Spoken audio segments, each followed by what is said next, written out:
ഇത് സൂപ്പറാ. T shirt easy and NEET ആയിട്ട് ഫോൾഡ് ചെയ്യാനുള്ള ടെക്നിക്കാണ് പറഞ്ഞു തരുന്നത്. അതിന് വേണ്ടിയിട്ട് ടീഷർട്ട് നമ്മളെ ഫേസ് ചെയ്യുന്ന രീതിക്ക് ഇതേപോലെ ഒന്ന് ഇട്ട് കൊടുക്കുക. താഴെയാണെങ്കിലും ടേബിളിലാണെങ്കിലും കുഴപ്പമില്ല.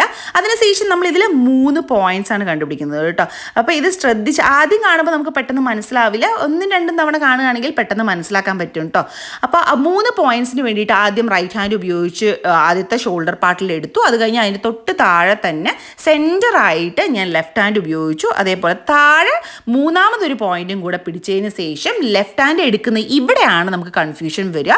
ഇവിടെ ആയിരിക്കണം ശ്രദ്ധിച്ച് ചെയ്യേണ്ടത്. കൈ ഇങ്ങനെ നമ്മൾ ആ പോയിന്റ് വിടാതെ ഉള്ളിൽ കൂടെ ഇങ്ങനെ എടുത്തു കഴിഞ്ഞ് കഴിഞ്ഞാൽ അടിപൊളി നീറ്റായിട്ട് ഹാഫ് ഫോൾഡ് ചെയ്ത് കഴിഞ്ഞു. നമ്മൾ ആദ്യം ചെയ്യുമ്പോൾ ബുദ്ധിമുട്ടുണ്ടാവും, പക്ഷേ രണ്ടാമതും മൂന്നാമതും പഠിച്ചു കഴിഞ്ഞ് കഴിഞ്ഞാൽ പിന്നെ നമ്മൾ വേഗം ഈസി ആയിട്ട് ചെയ്തു പോകും. കണ്ടില്ലേ, അടിപൊളിയായിട്ട് കടകളിലൊക്കെ ഫോൾഡ് ചെയ്യുന്ന രീതിക്കാണ് മടക്കിയെടുക്കാൻ പറ്റുന്നത്. അപ്പം ഞാൻ ഒരു പ്രാവശ്യം കൂടെ ഈ ടീഷർട്ടിൽ പ്ലെയിൻ ആയിട്ടുള്ള ടീഷർട്ടിൽ കാണിച്ചു തരാം. അതാകുമ്പോൾ കുറച്ചും കൂടെ ഈസി ആയിരിക്കും. 3 പോയിന്റ്സ് പറഞ്ഞു.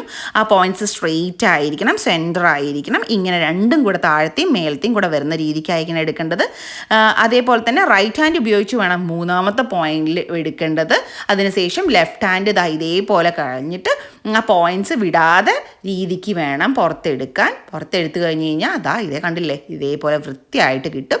അതിനുശേഷം നമ്മൾ ഫോൾഡ് ചെയ്ത് കഴിഞ്ഞാൽ അടിപൊളി ടീഷർട്ട് ഫോൾഡ് ചെയ്ത് കഴിഞ്ഞിട്ടുണ്ട്. വീഡിയോ ഇഷ്ടമായാൽ ലൈക്ക് ചെയ്യാനും ഷെയർ ചെയ്യാനും മറക്കരുത്. Thank you so much for watching.